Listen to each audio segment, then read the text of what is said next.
Retrouvez désormais sur la 95 FM Radio Nour votre émission Le Tafsir du Coran présentée par Oustaz Cheikh Mansour du lundi au dimanche de 14h à 16h sur Radio Nour.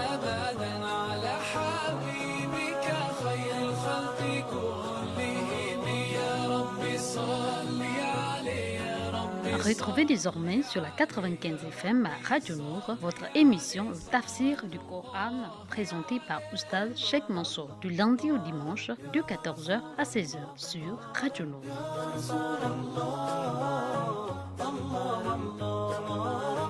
البدر كطلعته وجه جميل والشمس كبسمته ظل ظليل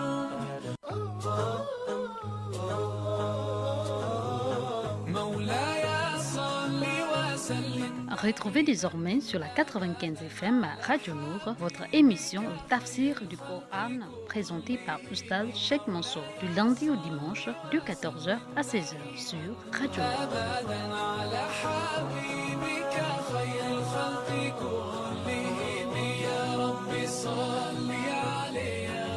Retrouvez désormais sur la 95 FM Radio Nour votre émission Le Tafsir du Coran présentée par Oustaz Cheikh Mansour du lundi au dimanche de 14h à 16h sur Radio Nour.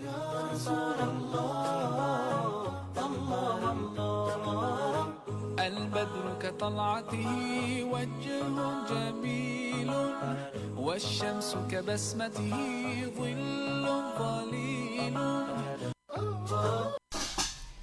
الحمد لله والصلاة والسلام على أشرف المرسلين وعلى آله وأصحابه ومن والاه.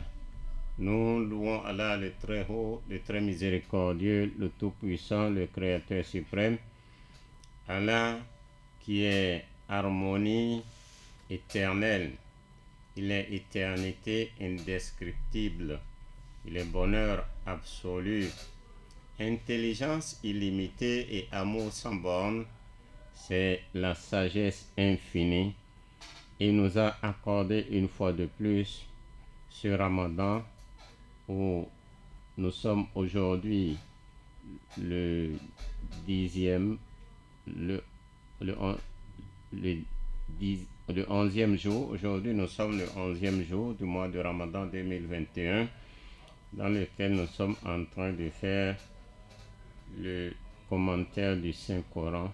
Nous demandons à Allah subhanahu wa ta'ala de nous l'accorder et d'accepter toutes les invocations, les demandes, tous nos pardons, ainsi que nos pardons de tous nos parents qui sont déjà décédés, qu'Allah les mette dans le paradis, et nos parents qui restent, qu'Allah les fasse vivre longtemps parmi nous, dans la paix, dans la santé et dans la bénédiction. Amen.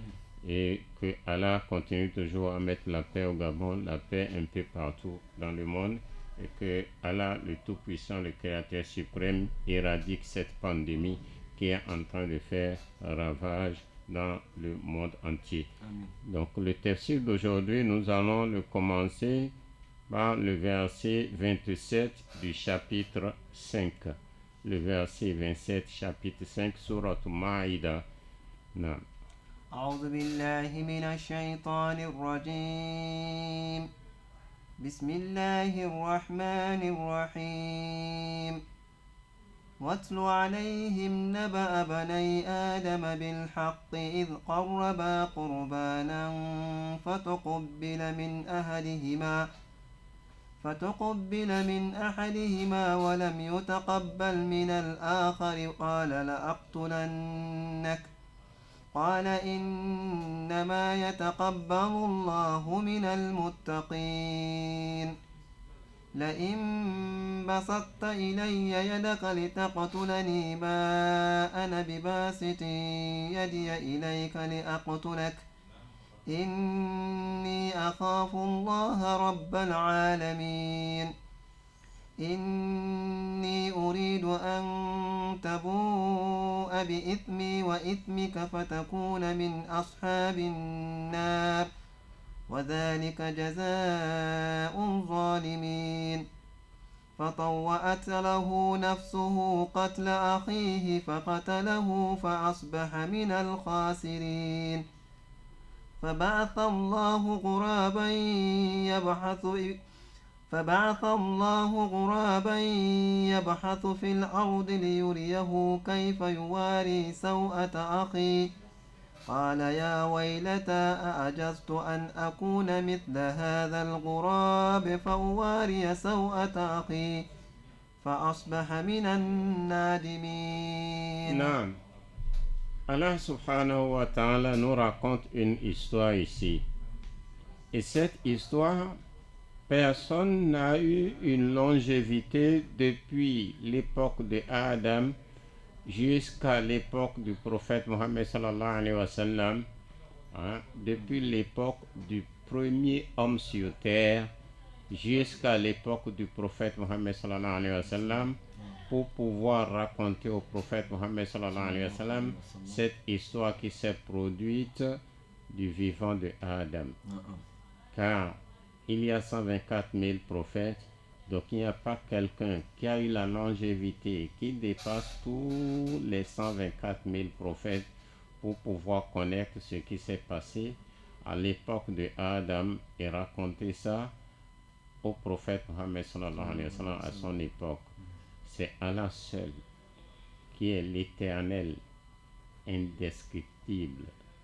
Allah qui n'a pas de début, il n'a pas de fin, il est toujours là, c'est une éternité. Il a la pré-éternité, il a la post-éternité. Ça, personne ne partage ça avec lui. Donc Allah subhanahu wa ta'ala a commencé à lui raconter cette histoire. Quelle est cette histoire? Allah a dit Watlu alayhim naba abna adama bil haqq. Watlu alayhim, dis-leur, dis à ta communauté, dis aux croyants, dis à tes fidèles, ceux qui sont avec toi, raconte-leur cette histoire que je vais te narrer tout de suite. Quelle est cette histoire? Le prophète Adam, alayhi salatu wassalam, il a été la première créature humaine sur terre. Quand Allah l'a créé, il était seul. Il s'est endormi un jour. Allah a pris une partie de ses côtes, l'os du côté gauche, des côtes du côté gauche, et Allah en a créé une créature féminine qui s'appelle Hawa, Ève. Donc quand il s'est réveillé, il a vu cette créature féminine. Alors il s'est étonné, il a commencé à lui poser la question, ainsi de suite. De toute façon, Hawa a été son épouse. Donc voilà le couple qui se trouve dans le paradis. Ils ont commis l'erreur qu'ils ont commis, donc ils ont été fait sortir du paradis pour venir sur terre. C'est là où ils ont commencé à se reproduire. Donc le premier geste, ils ont fait des enfants, des jumeaux, un garçon, une fille. Deuxième geste, un garçon, une fille. Troisième geste, un garçon, une fille. Quatrième geste, un garçon, une fille, jusqu'au 20e geste, des jumeaux, rien que des jumeaux, un garçon et une fille. Puisqu'il n'y avait pas une autre créature humaine ailleurs que eux, alors la procédure de Adam était que le garçon du premier geste va épouser la fille du deuxième geste. Le garçon du deuxième geste va épouser la fille du premier geste. C'était comme ça que ça se fait et ils s'épousent entre eux. Mais arrivé au niveau de ce que Allah a raconté dans ce verset, il s'appelle Qabil et Habil. Il s'appelle Qabil et Habil. Qabil, sa jumelle est tellement belle. Elle a refusé d'épouser la jumelle de Habil comme les règlements du papa. Donc elle s'est rébellée contre l'ordre et la réglementation de papa. Lui, il a dit qu'il va épouser sa sœur jumelle. Et ce qui n'est pas dans la règle qui se fait. C'est là où Habil lui reproche ça et personne n'est d'accord. Maintenant, il va falloir procéder au tirage. et demander auprès du Seigneur. Et pour demander, il faut donner des offrandes à Dieu. Donc tu donnes ce que tu as à Dieu. Si le feu vient du ciel pour consumer le sacrifice que tu as déposé, donc Dieu a accepté ton agrément et ta position, et Dieu est d'accord avec ta décision. Donc Qabil, lui, c'est un cultivateur, un planteur. Habil, lui, c'est un berger. Alors on leur a demandé à chacun de donner des offrandes. Et à l'époque, quand on veut donner, consulter Dieu, on donne des offrandes, on dépose sur le dehors, le parterre. Et le feu vient du ciel pour consumer si Dieu a accepté l'offrande et si Dieu est d'accord avec ta décision. Alors, qu'est-ce qui s'est passé? Qabil, le boudeur, lui, il a donné ce qui est déjà fatigué dans ses plantations, ce qui est déjà pourri dans ses plantations, qui n'est plus utile, il a donné en offrande. Et en même temps, Habil, lui, il a donné le plus beau de ses béliers qu'il élève, le plus beau. Et on a déposé les deux offrandes sur le dehors, sur le parterre. Et le feu est venu du ciel et a consumé le bélier de Habil. Cela signifie qu'on doit suivre la décision et la volonté de Habil. Alors Qabil, lui, il est fâché. Que pourquoi on va l'empêcher d'épouser sa sœur jumelle. Alors il a prémédité son frère Habil qu'il va le tuer. Donc c'est l'histoire là que Allah subhanahu wa ta'ala, que personne ne connaît en dehors d'Allah, puisque il y a des millions d'années d'intervalle entre Adam et le prophète Mohammed sallallahu alayhi wa sallam. Alors que l'histoire là s'est passée du vivant de Adam. Donc Allah, à travers ce verset, est en train de narrer cette histoire au prophète Mohammed sallallahu alayhi wa sallam en disant Watlu alayhim naba abna Adama bil haq. Alors raconte-leur l'histoire, en vérité l'histoire des deux fils d'Adam. Les deux offrirent des sacrifices. Celui de l'un fut accepté et celui de l'autre ne le fut pas. Donc Allah a accepté le sacrifice de Habil. Son sacrifice, c'est un bélier cornu très beau. Et Qabil, qui est le boudeur, qui ne veut pas suivre la règle que papa a établie, lui, il a donné les résidus de ses plantations, mais Dieu n'a pas accepté son sacrifice. Alors celui-ci, qui est Qabil, dit, je te tuerai sûrement. Donc il a menacé son frère qu'il va le tuer. Allah n'accepte, dit l'autre, que de la part des pieux. L'autre ne l'a pas menacé, l'autre n'a pas mal parlé. L'autre, qu'est-ce qu'il a dit? Allah n'accepte que les choses des pieux, la volonté des pieux. Si tu es disposé à me tuer, moi je ne suis pas disposé à te tuer. Vous voyez? Alors, qu'est-ce qui s'est passé au verset qui suit? La in basatta. لئن بسطت إلي يدك لتقتلني ما أنا بباسط يدي إليك لأقتلك إني أخاف الله رب العالمين. Non. Alors, quand Qabil a menacé Habil, Habil lui a répondu en disant, si tu étends vers moi ta main pour me tuer, moi, je n'étendrai pas vers toi ma main pour te tuer, car je crains Allah, le Seigneur de l'univers. Donc, Habil, c'est un garçon qui craint beaucoup Dieu. Qabil, lui, il n'est pas question pour lui de craindre Dieu parce qu'il menace déjà son frère de le tuer. Non. إني أريد أن تبوء بإثمي وإثمك فتكون من أصحاب النار وذلك جزاء الظالمين. Non. Alors, je veux que tu partes avec le péché de m'avoir tué et avec ton propre péché.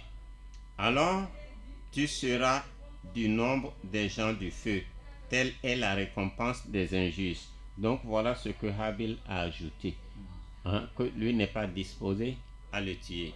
Mais Habil lui a dit que même si tu me tues, tu vas partir avec mes propres péchés.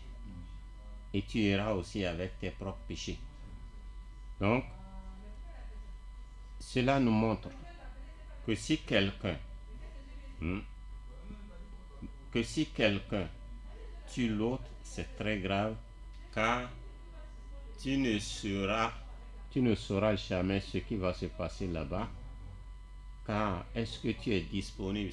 Celui-là qui tue, est-ce qu'il est disponible à continuer à prier les prières que l'autre qui l'a tué va faire, son jeûne à sa place?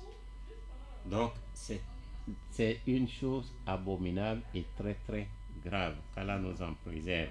Amen. فطوعت له نفسه قتل أخيه فقتله فأصبح من الخاسرين. نعم.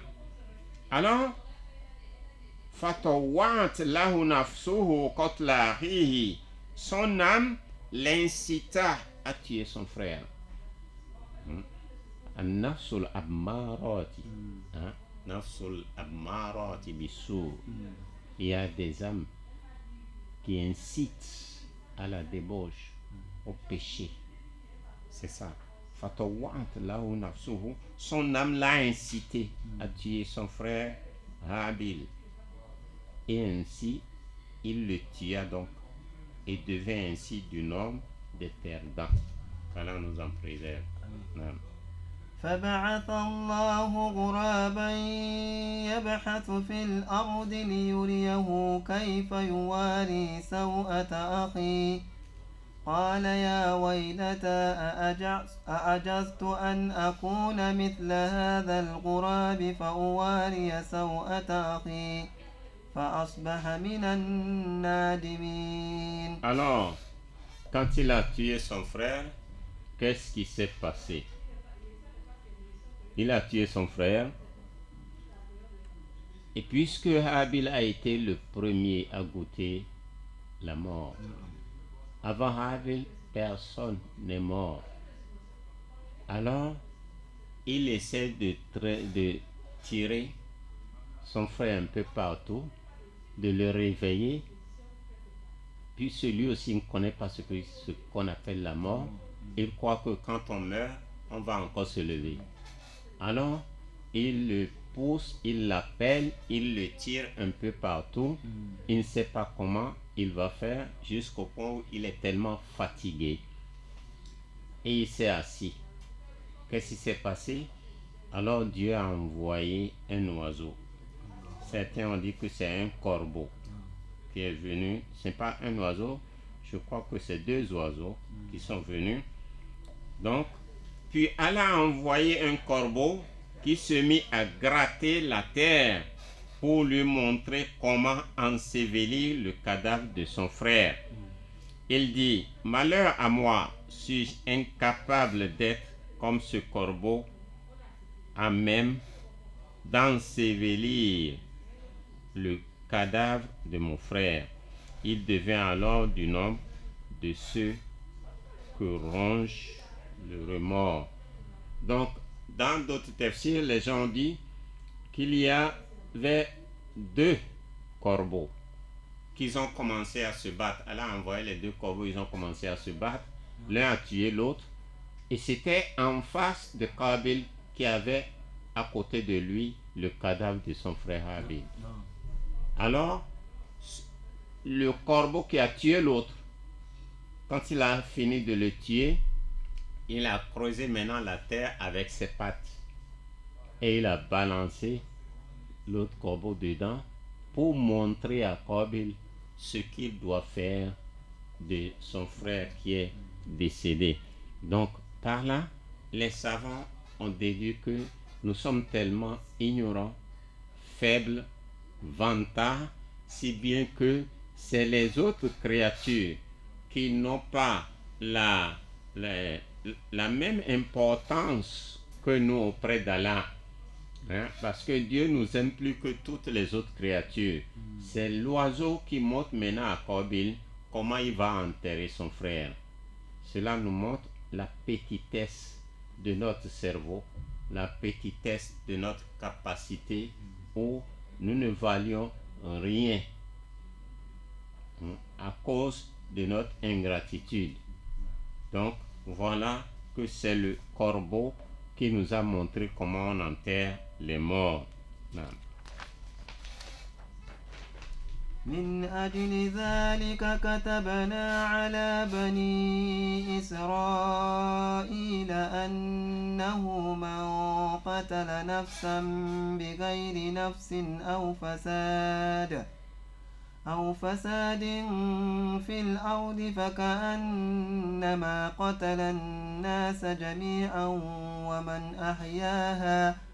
ومن أحياها فكأنما أحيا الناس جميعا ولقد جاءتهم رسلنا بالبينات ثم إن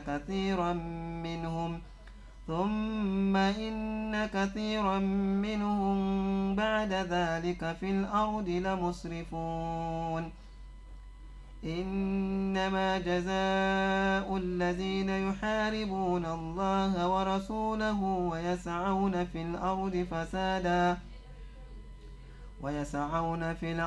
فسادا أن يقتلوا أو يصلبوا أو تقطع أيديهم وأرجلكم من خلاف أو ينفوا من الأرض ذلك لهم خزي في الحياة الدنيا ذلك لهم خزي في الدنيا ولهم في الآخرة عذاب عظيم إلا الذين تابوا من قبل أن تقدروا عليهم فاعلموا أن الله غفور رحيم يا أيها الذين آمنوا اتقوا الله وابتغوا إليه الوسيلة وجاهدوا في سبيله. يا أيها الذين آمنوا اتقوا الله وابتغوا إليه الوسيلة وجاهدوا في سبيله لعلكم تفلحون إن الذين كفروا لو أن لهم ما في الأرض جميعا ومثله معه ليفتدوا به من عذاب يوم القيامة ما تقبل منهم ولهم عذاب عليم. نعم. Allah subhanahu wa ta'ala nous dit dans le verset 32: من أجل ذلك كتبنا على بني إسرائيل أنه من قتل نفسا بغير نفس أو فساد في الأرض فكأنما قتل الناس جميعا. Alors, à travers ce qui s'est passé entre Habil et Qabil, Allah a décrété pour les enfants d'Israël que celui qui tue quelqu'un sans motif en semant du dégât sur terre, celui-là, c'est comme s'il a tué tout le monde. Ça, c'est une loi qui est universelle. Quand quelqu'un tue quelqu'un d'une manière injuste et sans motif, on le met à la place de celui qui a tué tout le monde. Et c'est cette sanction-là qu'on va lui infliger. C'est Allah qui l'a décrété. Waman ahyaha. Waman ahyaha, et celui qui donne vie à quelqu'un, faka'annama ahya an-nasa jami'an, c'est comme s'il a donné vie à tout le monde. Mais comment on peut donner vie à quelqu'un? Tu as sauvé quelqu'un de la mort. Quelqu'un est en train de mourir ou bien de vivre un accident mortel et tu lui as apporté secours.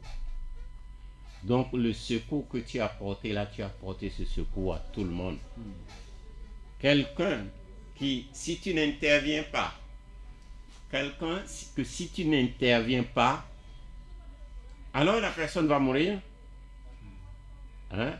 C'est ça, on a dit, on appelle ça assistance aux personnes en danger. Donc si tu ne l'assistes pas et il meurt, c'est comme tu n'as pas assisté tout le monde. Mais si tu l'assistes, donc tu as donné vie à tout le monde. C'est une loi universelle d'Allah et que les gens respectent toujours. وَلَقَدْ جَاءَتْهُمْ رُسُلُنَا بِالْبَيِّنَاتِ. Mais ces fils d'Israël, Allah subhanahu wa ta'ala dit que nos messagers sont venus les voir avec des preuves évidentes. Nos messagers sont venus les voir avec des preuves évidentes. Summa inna kathiran minhum ba'da dhalika fil ard la musrifun. Mais malgré cela, la plupart et beaucoup d'entre eux se mettent à commettre des excès sur terre. Non. إنما جزاء الذين يحاربون الله ورسوله ويسعون في الأرض فسادا أن يقتلوا أو يصلبوا أو تقطع أيديهم وأرجلهم من خلاف أو ينفوا من الأرض ذلك لهم خزي في الدنيا ولهم في الآخرة عذاب عظيم. نعم. Allah subhanahu wa ta'ala nous dit dans le verset 33 chapitre 5 surat Maïda, Innama jaza'u alladhina yuharibuna Allah wa rasulahu. La récompense de ceux qui font la guerre contre Allah et son messager et qui s'efforcent de semer la corruption sur la terre, c'est qu'ils soient tués. C'est ça leur récompense. Ou crucifiés, ou que soient coupées leurs mains et leurs jambes opposées, ou qu'ils soient expulsés du pays. Ce sera pour eux l'ignominie ici-bas et dans l'au-delà. Il y aura pour eux un énorme châtiment. Non. إلا الذين تابوا من قبل أن تقدروا عليهم فاعلموا أن الله غفور رحيم. Excepté ceux qui se sont repentis avant de tomber en votre pouvoir. Sachez qu'Allah est pardonneur et miséricordieux. Donc ceux qui ont déjà fait le repentir avant que la loi là ne vienne, alors là ils ne sont pas compris. Non. يا أيها الذين آمنوا اتقوا الله وابتغوا إليه الوسيلة وجاهدوا في سبيله لعلكم تفلحون. Verset 35, chapitre 5. Allah subhanahu wa ta'ala nous dit Ya ayyuha alladhina amanu ittaqullaha. Oh vous les croyants, craignez Allah. Craignez Allah wabtaghu ilayhi al-wasila et cherchez le moyen de vous rapprocher de lui. Cherchez le moyen de vous rapprocher de lui. Quel est ce moyen? C'est la piété et les bonnes œuvres. Le moyen pour se rapprocher de Dieu, c'est le craindre le plus. Car nous avions parlé que la foi dernière de la foi, elle s'augmente, elle diminue, elle se rouille, elle s'efface, elle se perd. Donc, de jour en jour, nous devons améliorer notre degré de foi. Mais comment améliorer notre degré de foi? C'est en faisant les rappels. C'est en se méditant sur tout ce que Dieu a créé. C'est en se levant le jour et la nuit pour faire des nawafil. Les nawafil sont des prières surrogatoires. C'est en faisant les jeûnes surrogatoires aussi. C'est en faisant beaucoup de sacrifices, en donnant, en nourrissant les pauvres, les nécessiteux, les sinistrés. Tous ces gestes-là nous feront rapprocher d'Allah subhanahu wa ta'ala, car Allah a dit de chercher un moyen pour nous rapprocher de lui et lutter pour la cause d'Allah. Peut-être serez-vous de ceux qui réussissent. Donc si on le fait, on sera parmi ceux qui vont réussir. Non. إن الذين كفروا لو أن لهم ما في الأرض جميعا ومثله معه ليفتدوا به من عذاب يوم القيامة ما تقبل منهم ولهم عذاب أليم. Ça c'est un verset important. Et ce verset, ça nous apprend la gravité du péché et de désobéissance à Allah. Désobéir à Allah et commettre les péchés, c'est tellement grave aux yeux d'Allah que tout. Mais nous ne connaissons pas et nous ne comprenons pas. Nous prenons les péchés à la légère. Nous prenons l'associationnisme à la légère. Nous prenons le fait de désobéir aux ordres d'Allah à la légère. Mais ce verset nous montre que désobéir à Allah n'est pas léger. Parce que ses conséquences sont graves. Et la gravité de ces conséquences, nous allons la connaître dans ce verset. La gravité de ces conséquences, nous allons la connaître dans ce verset. Donc, nous allons le connaître dans ce verset. La gravité de ces conséquences, nous allons le connaître dans le verset. Quelle est cette gravité? Allah nous dit Inna allazina kafaru law anna lahum ma fil ardi jami'a s'il y a à ce que nous prenons tout ce qui se trouve sur terre, les cieux, les terres, les mers, les montagnes, les arbres, les jardins, tous les biens qui se trouvent sur terre, nous voulons donner pour nous racheter du châtiment d'Allah. Allah a dit qu'il ne va jamais l'accepter de notre part. Voyez, celui qui a commis la mécréance, celui qui a fait l'associationnisme, il a désobéi à Allah, il a tourné droit à Allah. Et maintenant, il veut prendre tout ce que la terre contient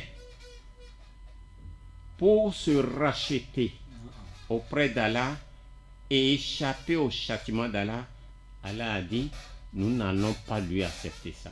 Cela montre la gravité de la désobéissance à Allah pour ceux qui ne le connaissent pas. Donc, ce verset nous montre qu'il ne faut jamais prendre même un péché, quelle que soit la manière dont ce péché est minime. Si minime que le péché soit, il ne faut pas le prendre à la légère. car Dieu nous l'a montré à travers ce verset 36 que il ne va jamais accepter quelque chose en guise de compensation ou bien de rachat contre la désobéissance et la mécréance, même si c'est tout ce que contient la terre.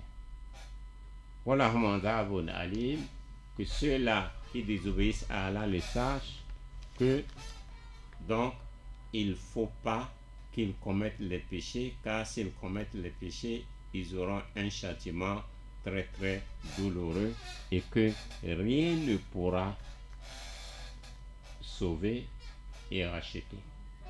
Amen.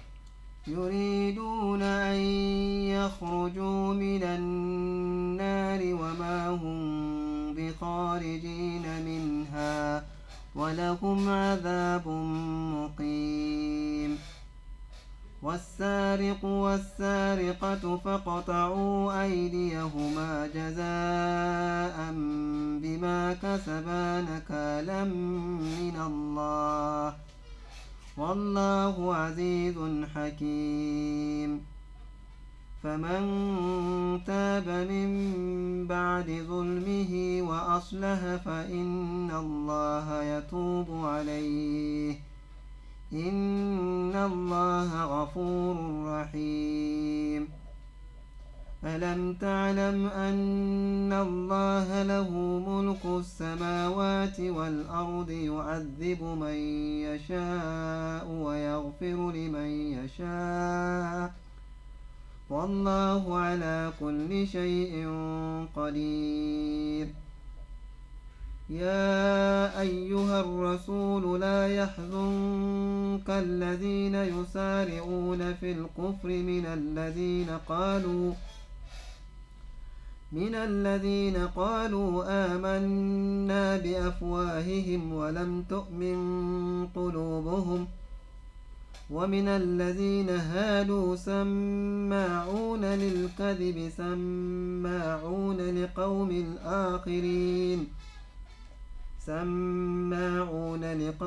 آخرين لم يأتوك يحرفون الكلم من بعد مواضعه يقولون إن أوتيتم هذا فخذوه وإن لم تؤتوه فاحذروا ومن يرد الله فتنته فلن تملك له من الله شيئا أولئك الذين لم يرد الله أن يطهر قلوبهم لهم في الدنيا خزي ولهم في الآخرة عذاب عظيم. Naam.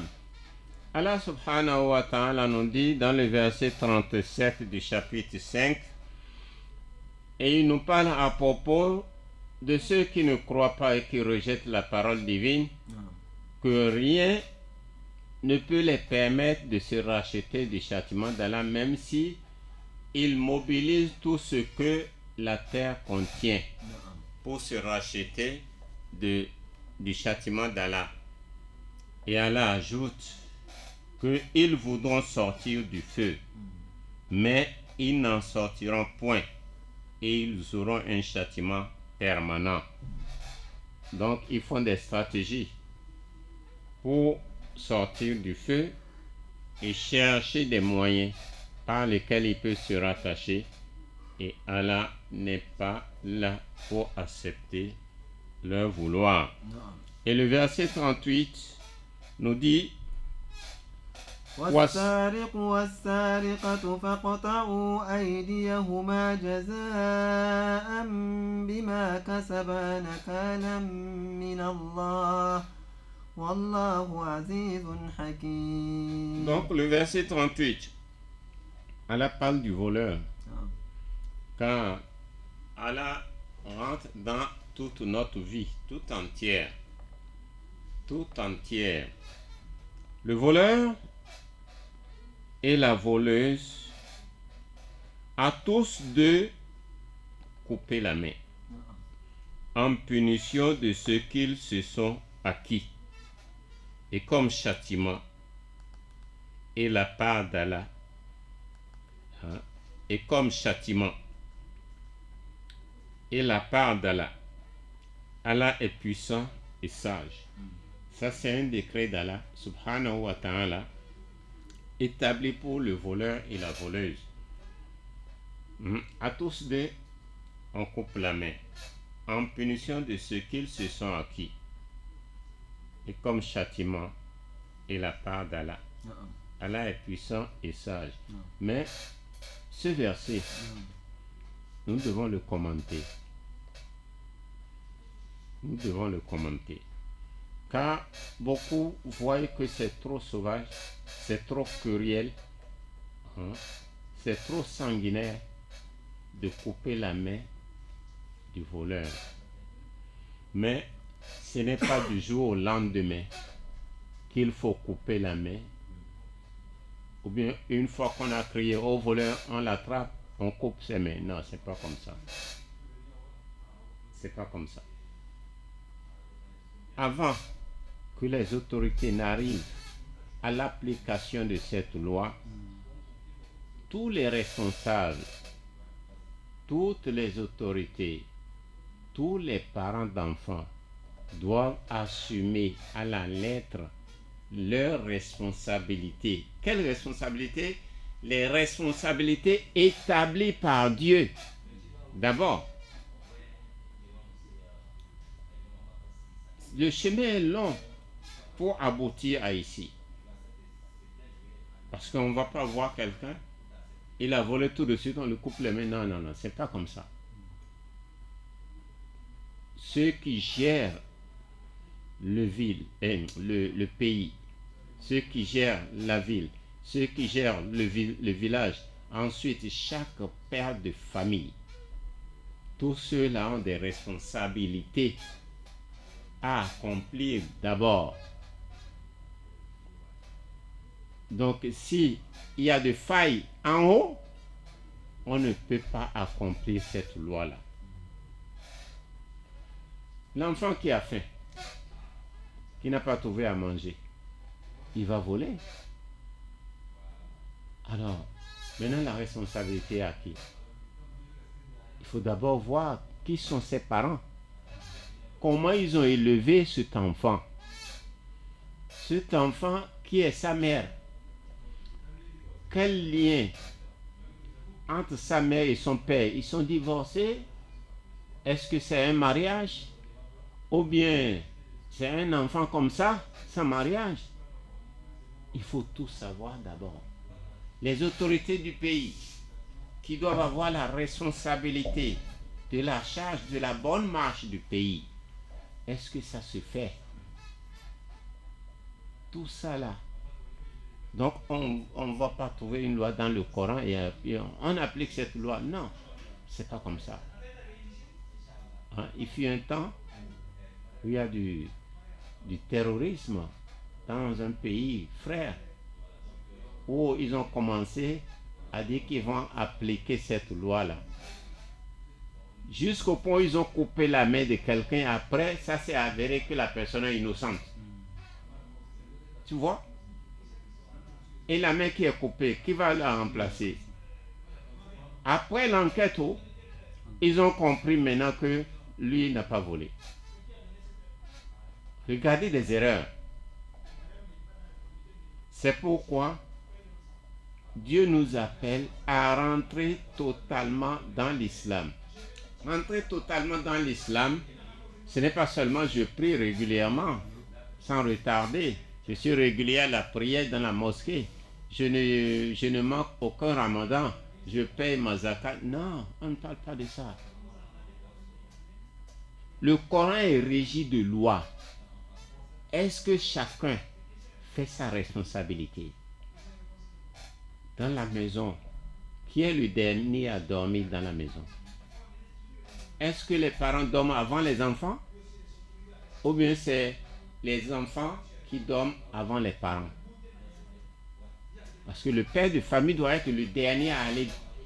Il va prendre soin que tous les enfants sont déjà à leur place, à leur lit, rentrés. Il n'y a plus personne dehors.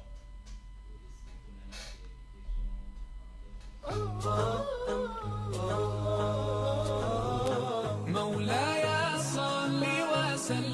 Retrouvez désormais sur la 95 FM à Radio Nour votre émission Le Tafsir du Coran présentée par Oustaz Cheikh Mansour du lundi au dimanche de 14h à 16h sur Radio Nour.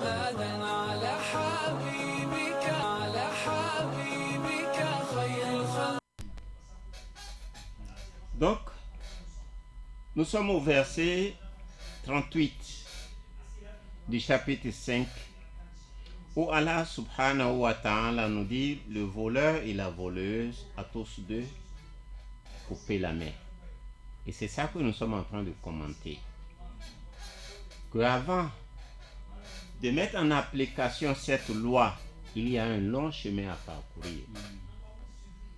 Parce que celui qui vole, c'est quelque chose qui l'a poussé à voler. Et la plupart des choses qui poussent les gens à voler, c'est la faim. D'abord la faim. Ou bien l'ambition. Tu n'as pas la capacité de l'autre, tu veux vivre comme l'autre. Tu vas voler.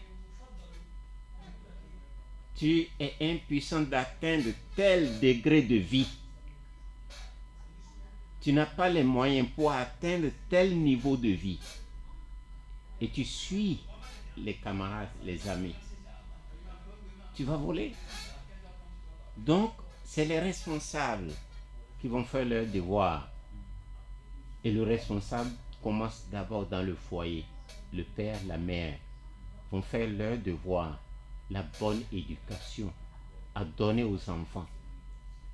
D'abord, dans le foyer, ça commence. Car la vraie éducation, c'est d'abord à la maison. C'est d'abord à la maison. Celui qui dit il a été à l'école, école maternelle, primaire, secondaire, lycée, université, oui, bien sûr, c'est l'éducation. Mais là-bas, tu as eu plus d'informations que d'éducation. Celui qui a fait son cursus jusqu'à l'université, tu as eu plus d'informations que d'éducation. Donc la vraie éducation commence avec papa et maman à la maison d'abord. Mais combien de papas sont libres pour s'occuper et être vigilants avec l'acte, la parole, le déplacement de leur enfant au jour le jour. Car papa et maman doivent veiller au déplacement, la façon de parler, la façon d'agir de leur enfant au jour le jour, envers eux-mêmes d'abord, envers les gens de dehors. Et les parents doivent savoir mon enfant marche avec qui. Car on ne demande pas à quelqu'un quelle attitude tu as. Il faut observer celui avec qui il marche. Dis-moi qui tu fréquentes et je te dirai qui tu es. Donc le chemin est long pour appliquer cette loi-là, que quand quelqu'un vole, on lui coupe les mains. Il y a des paramètres. Il y a des choses qui entraînent au vol. C'est ces choses-là qu'il faut éliminer. Et habituer cet enfant-là à connaître que le vol, c'est mauvais. Dès le bas âge. Ce n'est pas lorsqu'il a grandi, il est devenu super en vol. Non. Donc, d'autres voient ça méchant. Non. Non. Il ne faut pas voir ça méchant. C'est pour nous amener à assumer notre responsabilité de père et de mère. Et que le chef de quartier assume sa responsabilité de veilleur du quartier. Ainsi de suite. Là. Allah est puissant et sage. On passe au verset 39. فمن تاب من بعد ظلمه وأصلح فإن الله يتوب عليه إن الله غفور رحيم. Allah subhanahu wa ta'ala nous dit, mais quiconque se répand après son tort et se réforme, Allah accepte son repentir car Allah est certes pardonneur et miséricordieux. C'est-à-dire, celui qui avait joué à ces actes répréhensibles, ces actes bannis et condamnés par Allah subhanahu wa ta'ala, si celui-là, il se répand, Allah va accepter son repentir, car Allah est miséricordieux. Il est amour sans borne. Tout ce que tu as commis dans le passé et tu l'as regretté, alors tu viens vers Allah, Allah t'accepte parce qu'il est bonheur absolu. Non. ألم تعلم أن الله له ملك السماوات والأرض يعذب من يشاء ويغفر لمن يشاء والله على كل شيء قدير. Alors Allah nous dit ألم تعلم أن الله له ملك السماوات والأرض. Ne sais-tu pas qu'à Allah appartient la royauté des cieux et de la terre? Il châtie qui il veut et pardonne à qui il veut. Et Allah est omnipotent. Nous devons comprendre à travers ce verset que il châtie qui il veut. Cela ne veut pas dire que Allah va châtier quelqu'un d'une manière injuste. Non. Car d'autres croient que quand on dit que Allah châtie qui il veut, donc même si la personne est dans l'obéissance, Allah va le châtier. Jamais. Allah n'aime pas l'injustice. Il s'est interdit lui-même l'injustice et il nous l'a interdit. Alors, donc ce verset, il faut le comprendre dans le sens positif. Et en traduisant aussi les versets coraniques, nous devons être optimistes et non pessimistes. Donc, Alam ta'lam anna Allah lahu mulku samawati wal ard. Ne sais-tu pas qu'à lui appartient tout ce qui est la royauté des cieux et de la terre? Yaghfiru liman yasha wa yu'adhibu man yasha. Il pardonne à qui il veut et il punit qui il veut. Wallahu ala kulli shay'in qadir. Et Allah est omnipotent. Il est puissant sur toutes choses. Amen. يا أيها الرسول لا يحزنك الذين يسارعون في الكفر من الذين قالوا آمنا بأفواههم ولم تؤمن قلوبهم ومن الذين هادوا سماعون للكذب سماعون لقوم آخرين لم يأتوك يحرفون الكلم من بعد مواضعه يقولون إن أوتيتم هذا فخذوه وإن لم تؤتوه فاحذروا ومن يرد الله فتنته فلن تملك له من الله شيئا أولئك الذين لم يرد الله أن يطهر قلوبهم لهم في الدنيا خزي ولهم في الآخرة عذاب عظيم. Naam. Dans le verset 41 du chapitre 5, Allah s'adresse au prophète Mohammed sallallahu alayhi wa sallam, car Dieu n'a pas laissé son prophète. Il est toujours près de lui en train de le guider. À chaque occasion, il lui donne des informations. À chaque occasion, il lui montre comment doit-il se faire, comment doit-il se comporter envers les ennemis. À chaque occasion, quand les ennemis ou bien les croyants viennent lui poser une question, quelle réponse doit-il donner? Allah est près de son serviteur, le prophète Mohammed sallallahu alayhi wa sallam, pour le guider. C'est un exemple de ce verset où Allah a dit: ô messager, Ya ayyuhar rasoul, ô messager, que ne t'afflige point ceux qui concourent en mécréance parmi ceux qui ont dit nous avons cru avec leur bouche sans que leur cœur ait jamais cru.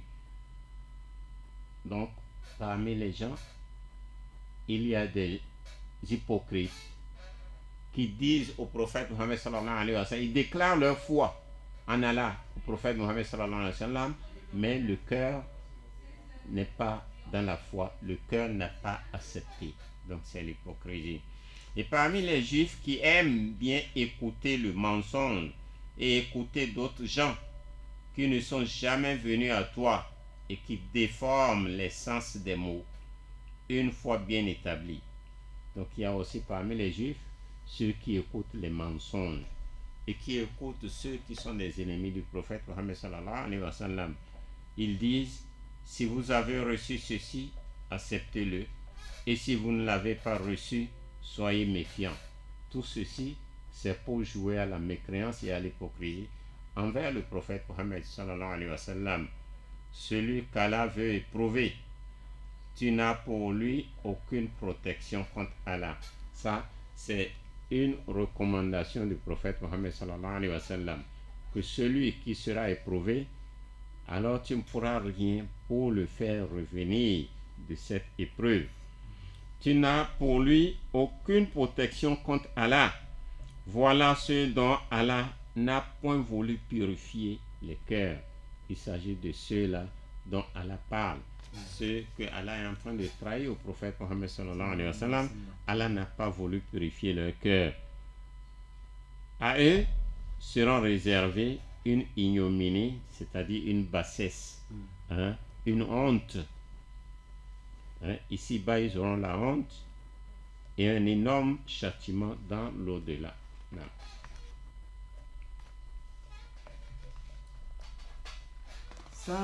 سماعون للكذب أكالون للسحت فإن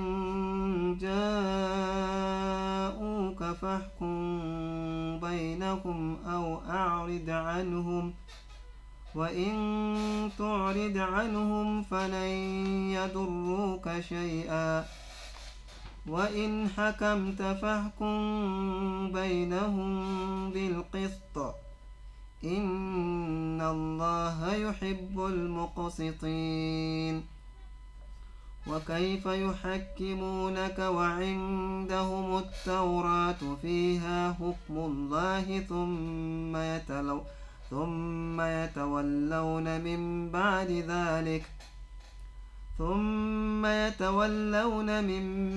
ذلك وما أولئك بالمؤمنين إنا أنزلنا التوراة فيها هدى ونور يحكم بها النبيون الذين أسلموا للذين هادوا والربانيون والأحبار بما استحفظوا من كتاب الله وكانوا عليه شهداء فلا تخشوا الناس واخشوني ولا تشتروا بآياتي ثمنا قليلا ومن لم يحكم بما أنزل الله فأولئك هم الكافرون وكتبنا عليهم فيها أن النفس بالنفس والعين بالعين والأنف بالأنف والأذن بالأذن والسن بالسن والجروح قصاص فمن تصدق به فهو كفارة له ومن لم يحكم بما أنزل الله فأولئك هم الظالمون. Non. Allah subhanahu wa ta'ala nous dit dans le verset 42 du chapitre 5, Allah nous dit à propos de ceux-là qui montrent la bonne face au prophète Mohammed sallallahu alayhi wa sallam, ils lui ont même avoué qu'ils sont des croyants qu'ils ont acceptés, alors que leur cœur n'a pas accepté. Allah est en train de les décrire en disant qu'ils sont, ils sont quoi? Ils sont samma'una lil kadhibi akaluna lis-suht. Ils sont attentifs aux mensonges. Quand il s'agit des mensonges, ils sont contents pour écouter les mensonges. Ça les réjouit, ça les réconforte. Et non seulement attentifs aux mensonges, akaralouna les sorties, ils sont des voraces de gains illicites. Quand il s'agit de tout ce qui est illicite, ils sont prêts, ils sont les premiers à les avaler, à les prendre, à les confisquer. Donc ça fait partie de leur mode de vie, de leur manière de vivre, les hypocrites. S'ils viennent à toi, soit juge entre eux ou détourne-toi d'eux. Donc le prophète, Allah subhanahu wa ta'ala, enseigne et montre au prophète comment doit-il se comporter envers ces gens-là. Ça c'est le prophète parce qu'il est prophète. Mais nous, nos imams, nos responsables religieux, comment eux ils vont distinguer qui est hypocrite, qui ne l'est pas? C'est pourquoi il faut qu'on se confie à Allah subhanahu wa ta'ala, puisqu'il n'y aura plus de révélation. Ça c'est au moment de la révélation, et ça est dû au prophète Mohammed sallallahu alayhi wa sallam. C'est Allah qui est en train de trahir les hypocrites au prophète, en disant au prophète que s'ils viennent vers toi, juge entre eux ou bien tu te détournes d'eux. Et si tu te détournes d'eux, jamais ils ne pourront te faire aucun mal.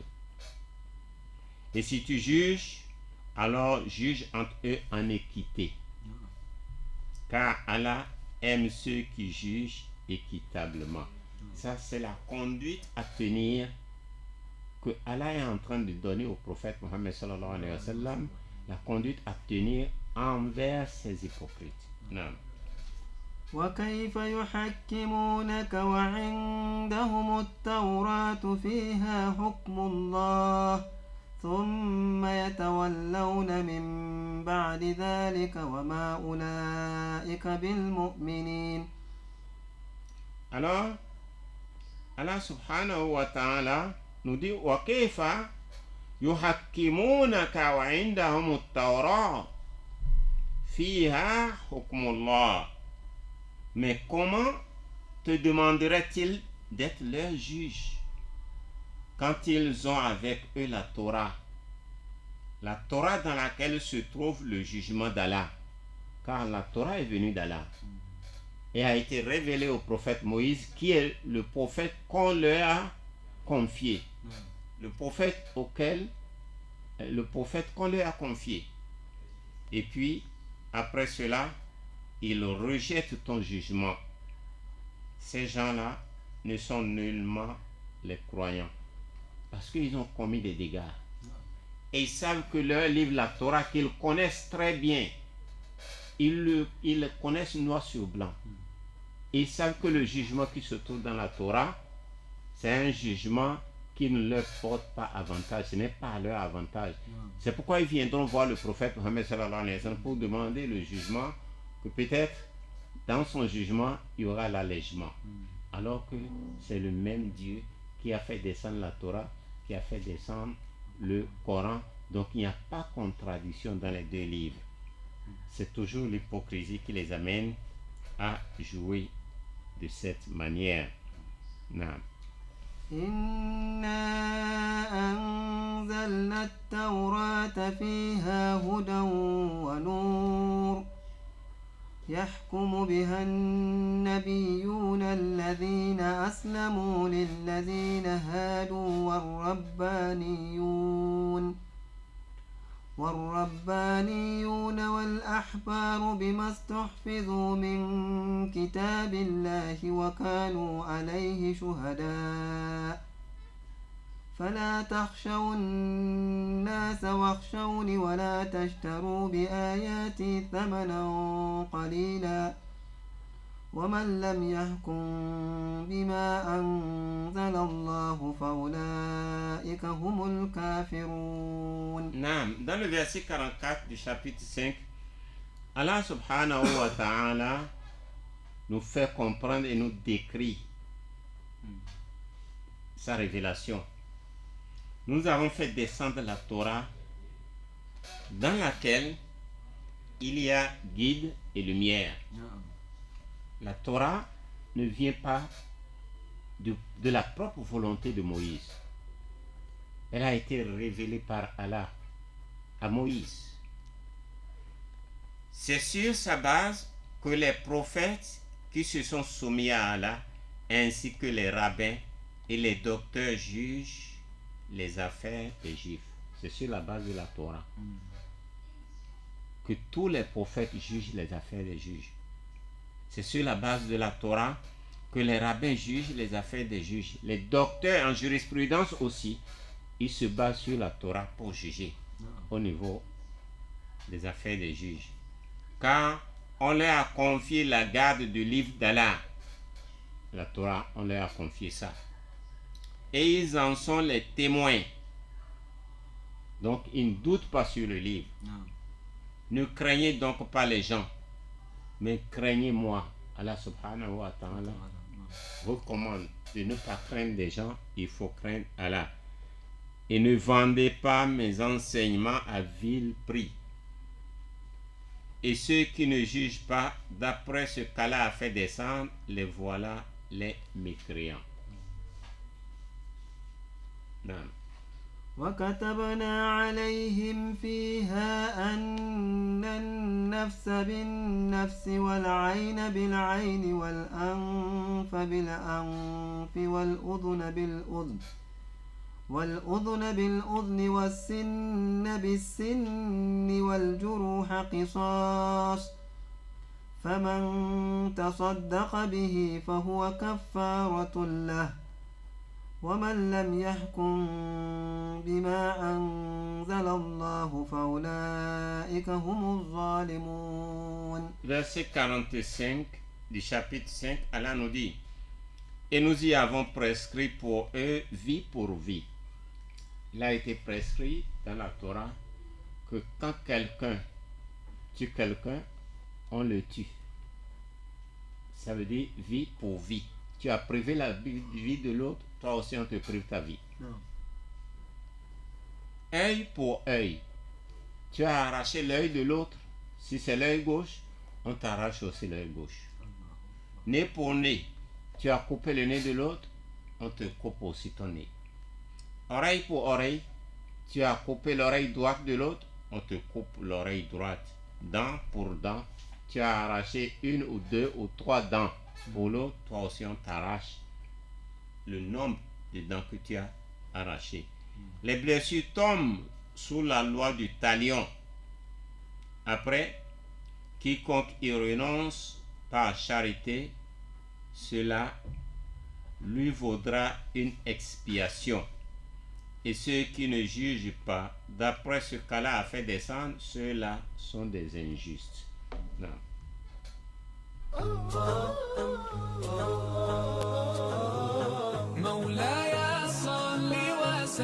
Retrouvez désormais sur la 95 FM Radio Nour votre émission Le Tafsir du Coran présentée par Oustaz Cheikh Mansour du lundi au dimanche de 14h à 16h sur Radio Nour.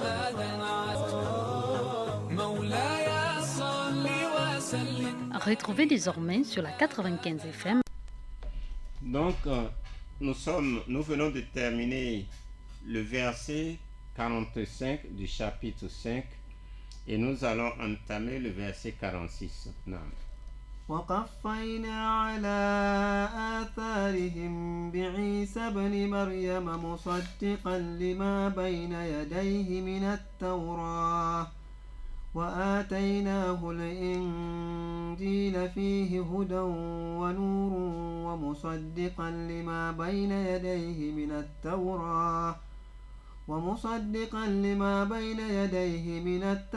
وهدى وموعظة للمتقين وليحكم أهل الإنجيل بما أنزل الله فيه ومن لم يحكم بما أنزل الله فأولئك هم الفاسقون وأنزلنا إليك إليك الكتاب بالحق مصدقا لما بين يديه من الكتاب ومهيمنا عليه فاحكم بينهم بما أنزل الله ولا تتبع أهواءهم عما جاءك من الحق لكل جعلنا منكم شرعة ومنهاجا ولو شاء الله لجعلكم أمة واحدة ولكن ليبلوكم فيما آتاكم فاستبقوا الخيرات إلى الله مرجعكم جميعا فينبئكم بما كنتم فيه تختلفون وأن احكم بينهم بما أنزل الله ولا تتبع أهواءهم واحذرهم أن يفتنوك عن بعد ما أنزل الله إليك فإن تولوا فاعلم أنما يريد الله أن يصيبهم ببعض ذنوبهم وإن كثيرا من الناس لفاسقون أفحكم الجاهلية يبغون ومن أحسن من الله حكما لقوم يوقنون. Dans le verset 46, Allah subhanahu wa ta'ala nous dit: et nous avons envoyé après eux, c'est-à-dire après les fils d'Israël, après les Juifs, nous avons envoyé, après avoir envoyé Moïse, nous avons envoyé Jésus, fils de Marie. Quand Moïse est parti, il y a eu un certain temps d'intervalle et Jésus est venu. Jésus, fils de Marie, est venu pour confirmer ce qu'il y avait dans la Torah avant lui. Donc Jésus n'a pas rejeté la Torah. Il est venu confirmer ce qui l'a précédé. Et celui à qui on a révélé la Torah, qui est Moïse. Et nous lui avons donné l'évangile. Le livre qui a été confié à Jésus, c'est l'évangile, où il y a guide et lumière, comme il y a aussi guide et lumière dans la Torah, pour confirmer ce qu'il y avait dans la Torah. Et un guide et une exhortation pour les pieux. Cela nous montre que la Torah et l'évangile ne se sont pas contredits. Ils se sont confirmés, approuvés. Seulement que l'un a précédé l'autre. La Torah a précédé l'évangile. La Torah, c'est le livre révélé à Moïse et l'évangile, c'est le livre révélé à Jésus. Mais il n'y a pas de contradiction. Donc, nous allons maintenant au verset 47. وليحكم أهل الإنجيل بما أنزل الله فيه ومن لم يحكم بما أنزل الله فأولئك هم الفاسقون. Et dans le verset 47, Dieu recommande maintenant à ceux qui sont les partisans de Jésus de croire et de juger selon le livre qui a été révélé, l'évangile. Et ceux qui ne jugent pas d'après ce que Dieu a fait révéler, ceux-là sont des pervers. Donc une recommandation ferme pour appliquer l'évangile. وأنزلنا إليك الكتاب بالحق مصدقا لما بين يديه من الكتاب ومهيمنا عليه فاحكم بينهم بما أنزل الله ولا تتبع أهواءهم عما جاءك من الحق لكل جعلنا منكم شرعة ومنهاجا ولو شاء الله لجعلكم أمة واحدة ولكن ليبلوكم فيما آتاكم فاستبقوا الخيرات إلى الله مرجعكم جميعا فينبئكم بما كنتم فيه تختلفون. Dans le verset 48, Allah subhanahu wa ta'ala revient vers le prophète Mohammed sallallahu alayhi wa sallam après lui avoir informé que la Torah a été révélée à Moïse et que le peuple juif doit suivre ce qui est révélé dans la Torah car ça vient d'Allah. Et l'évangile a été révélé à Jésus et son peuple doit suivre ce qui a été révélé à Jésus qui est l'évangile. Maintenant, Dieu s'adresse au prophète Mohammed sallallahu alayhi wa sallam en disant: et sur toi Mohammed, nous avons fait descendre le Saint-Coran avec la vérité pour confirmer le livre qui était là avant toi. Il s'agit d'évangile. Le Coran est venu pour confirmer l'évangile et pour prévaloir sur lui, sur l'évangile. Juge donc parmi eux d'après ce qu'Allah a fait descendre, c'est-à-dire le Coran. Ne suis pas leur passion, loin de la vérité qui t'est venue. Non.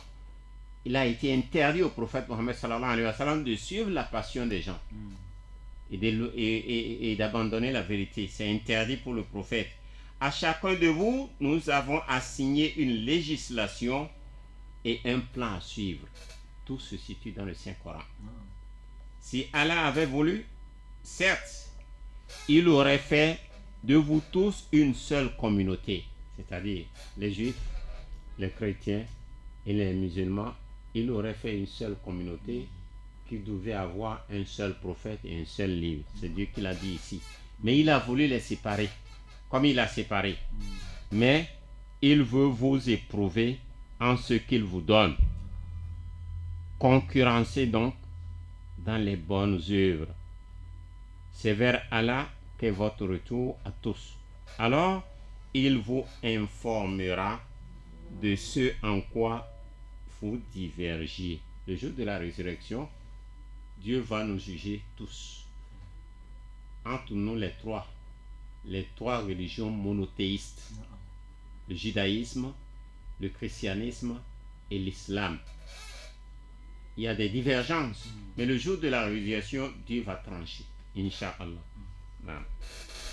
وأنحكم بينهم بما أنزل الله ولا تتبع أهواءهم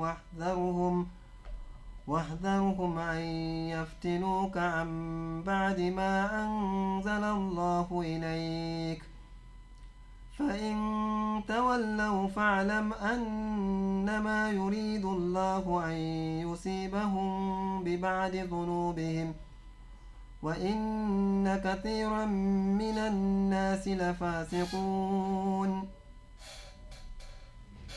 Alors, Allah subhanahu wa ta'ala, il nous dit dans ce verset 49 du chapitre 5, où Allah recommande au prophète Mohammed sallallahu alayhi wa sallam: juge alors parmi eux d'après ce qu'Allah a fait descendre.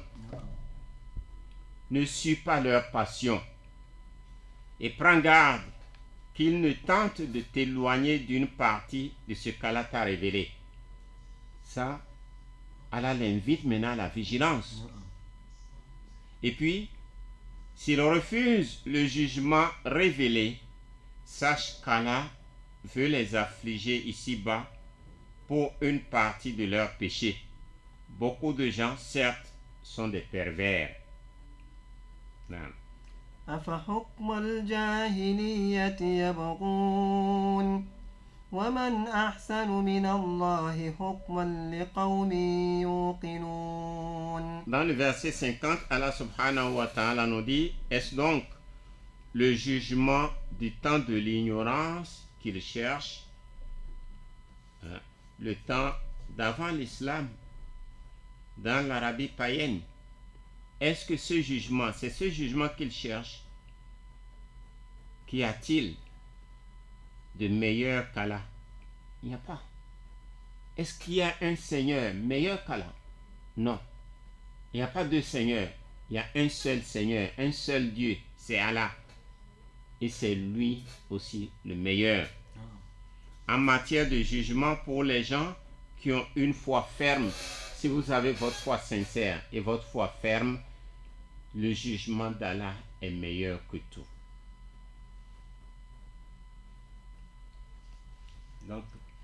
Donc nous allons nous arrêter ici pour le tafsir d'aujourd'hui. Qu'Allah accepte notre tafsir, qu'Allah pardonne à nos parents qui sont déjà morts, qu'Allah pardonne à tout le monde, et qu'Allah accepte notre jeûne, notre sacrifice, nos prières de nuit, nos invocations, et qu'Allah mette la paix au Gabon, la paix un peu partout dans le monde, et que nous vivions beaucoup de Ramadan en vie, et surtout que cette pandémie qui fait ravage, le Covid-19, qu'Allah la terrasse, qu'Allah la fasse partir et qu'Allah la détruise complètement et que la vie reprenne normalement comme c'en était avant le Covid-19.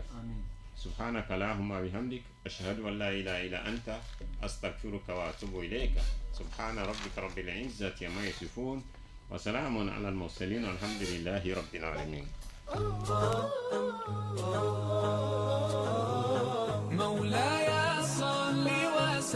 Retrouvez désormais sur la 95 FM Radio Nour votre émission Le Tafsir du Coran présentée par Oustaz Cheikh Mansour du lundi au dimanche de 14h à 16h sur Radio Nour.